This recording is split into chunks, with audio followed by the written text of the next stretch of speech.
Naam, barabara kabisa mpendwa mtazamaji wa Tukutane TV, matumaini yangu wewe mzima afya pote ambapo unatufuata ulimwenguni. Hii ni Tukutane TV ambapo tunapatikana mashariki mwa Jamhuri ya Kidemokrasia ya Kongo, mkoa wa Kivu Kusini, ndani ya mji wa Baraka ambapo panapatikana studio zetu kubwa tu. Studio nyingine mpendwa mtazamaji, hivi karibuni zitaanza kufanya kazi ni kutoka Tanzania nchini Burundi. Zapo tarafani Uvira tayari zimeanza kufanya kazi. Muda mzuri kabisa wa kuweza kuipata taarifa ya habari katika lugha tukufu la Kiswahili. Msomaji wako Juma J Masuku, kwa Juma kamera ni Pepe Wilonja Uvira. Hali ya usalama inaendelea kuripotiwa kuwa ndogo tarafani Uvira na ndani ya mji wa Uvira. Hapo siku zilizopita mpendwa mtazamaji, hali ya chafuko ya ukosefu wa usalama ya jeshi la taifa FARDC pamoja na wazalendo waliweza kuzusha ugomvi mzito, huku raia wakakosa usalama kabisa. Na kitendo cha hivi karibuni ni ndani ya mji wa Uvira mpendwa mtazamaji, ambapo siku ya 4 hii ya tariki 1 mwezi wa 5 mwaka 2025 kuamkia siku ya leo ya siku ya 5 ya tariki 2 mwezi wa 5 mwaka 2025, hali imekuwa mbaya, huku ugomvi ukiendelea kati ya wazalendo na jeshi la taifa FARDC. Shughuli zote zimekosa nguvu maeneo hayo ya mji wa Uvira, huku kazi zote zilizoroteka. Wafanyabiashara wamesusa kuweza kufanya biashara katika mji huo kuhusiana na hali mbaya ambayo inaendelea katika maeneo hayo, huku risasi hazikatiki kabisa zikiendelea kupigwa kila kukicha katika maeneo hayo. Bernard Kadogo Katondo ni msemaji wa wazalendo kutoka mji wa Uvira, hivyo aliweza kutembelewa na pasha habari na alikuwa na mengi sana ya kueleza kuhusiana na ugomvi huo ambao unaendelea maeneo hayo. Naitwa Bernard Kadogo Tondo nikiwa msemaji mkuu wa wazalendo. Unajua milio ya risasi ambayo imerindima katika mji wa Uvira, kunakuwa mambo ya incomprehension kati ya wazalendo na wanajeshi wa serikali.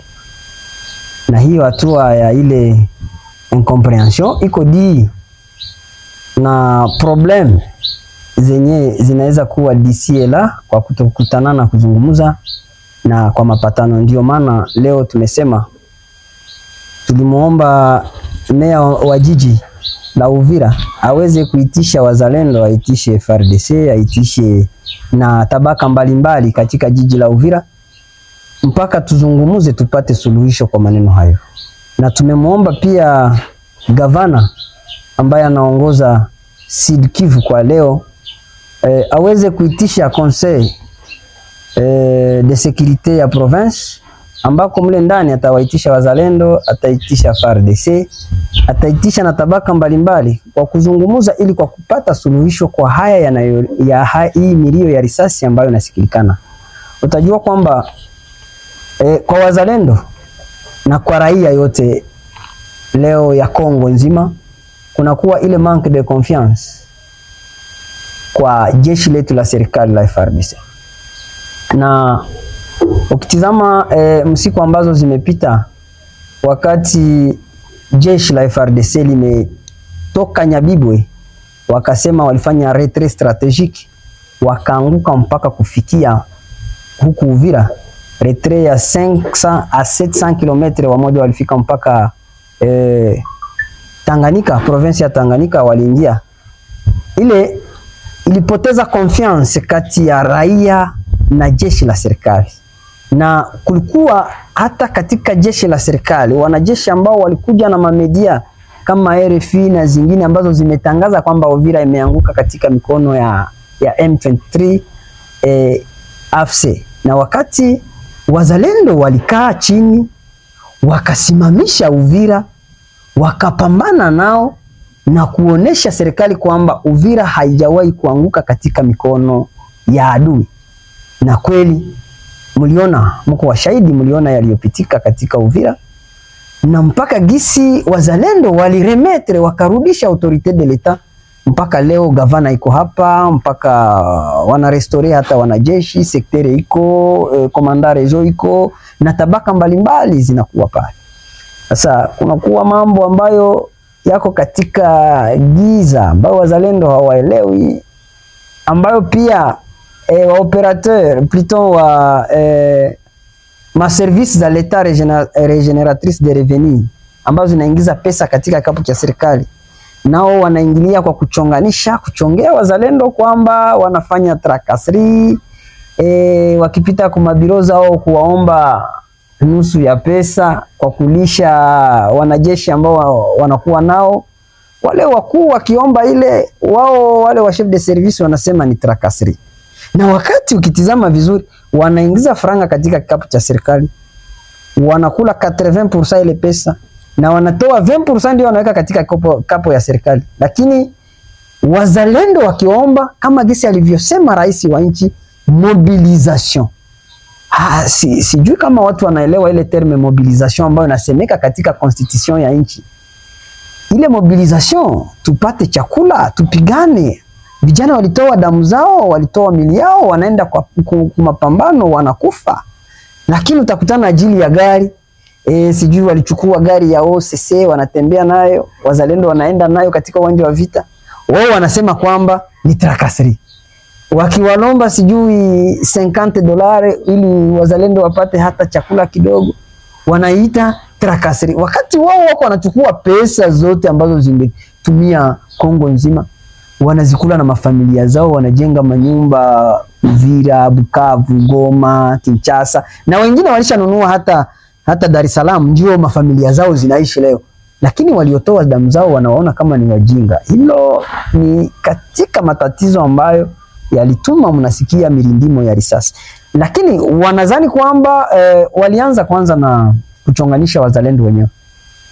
Na unajua katika mbinu za adui anahitaji kukue mchakato kati ya wazalendo ili adui waweze kupata njia ya kuingia Uvira. Mliona siku zilizopita wazalendo hapa wenyewe kwa wenyewe tulibebana, lakini wakati waliona situation iko maîtrisée, wale machochezi wa ndani, sababu kuna adui wa ndani na wa nje. Kwa sasa tuna mapambano na adui wa ndani, anafanya nguvu zote ili aweze kuchochea tena moto ndani kwa ndani, aone gisi atakamata Uvira. Unajua katika plan za adui anawaza kwamba hawezi akafika Uvira kwa kupitia njia zote alishawahi kupima, hawezi kuingia Uvira. Lakini adui kwa leo anawaza kuingia Uvira kwa kuingiza chachu katika Uvira ili watu watengane kati ya FARDC na wazalendo ili apate njia ya kuingilia. Ndio maana tumeomba kwamba kukue Conseil Provincial de Sécurité élargi yenye tutadiskite ile maneno tupate suluhisho. Tuliomba kwa meya wa jiji kukue Conseil Urbain de Sécurité pour que tudiskite tupate masolution kwa zile maproblème. Nimekuambia kwamba insida haziwezi zikakosa katika watu. FARDC ni jeshi la taifa, ni baba, na wazalendo ni watoto. Nilikwambia hayo kuna mara nyingi na kuelezea. Na hakuna tatizo kati ya FARDC na wazalendo.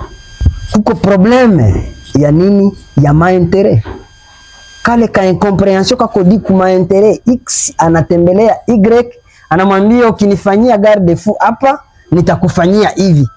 Nakwambia kuko ma service paraétatique na kuko ma service étatique za leta zenye zina regenerer recette ya leta, ndio ziko zinataka kuchonganisha wazalendo na FARDC, lakini hawataweza. Na wao wanapitua ndani na kuna chachu ya adui anaingilia. Adui hawezi akatuweza. Na mimi nakurashire kama Uvira raia wajue, wapoteze katika fahamu zao kwamba M23 ataingia hapa. Tumefunga kibambazi, M23 hawezi kufika pa Uvira.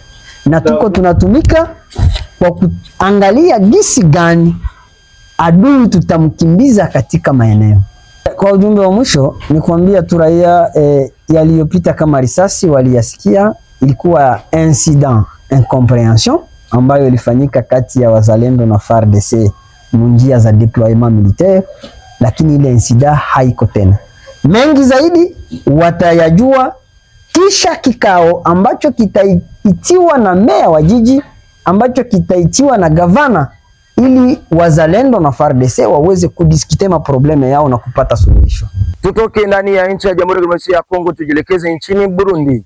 Wakongomani wapatikanao ndani ya nchi ya Burundi ambao wanapatikana katika kambi tofauti ndani ya nchi ya Burundi wameweza kutembelewa na kuweza kupewa msaada mnono, msaada mzito kutoka kwa mke wa Mheshimiwa Rais wa Jamhuri ya Kidemokrasia ya Kongo Felix Antoine Tshisekedi Tshilombo, Mama Denis Nyakeru, siku ya 4 hii ya tariki 1 mwezi wa 5 mwaka 2025.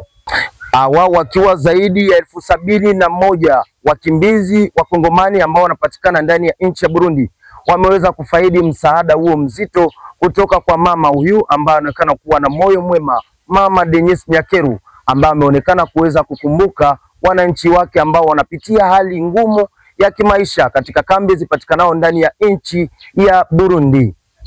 Na msaada ambao ameweza kutoa Mama Denise Nyakeru ni pamoja na toni 225 za unga wa mahindi, ameweza kutoa toni 100 za maharagwe, ameweza kutoa lita 30,000 za mafuta, ameweza kutoa toni 75 za sukari, toni 40 za soja, toni 7 za sabuni, pamoja na pea za vitenge 11,000, bila kusahau paketi za karatasi za choo 46,000.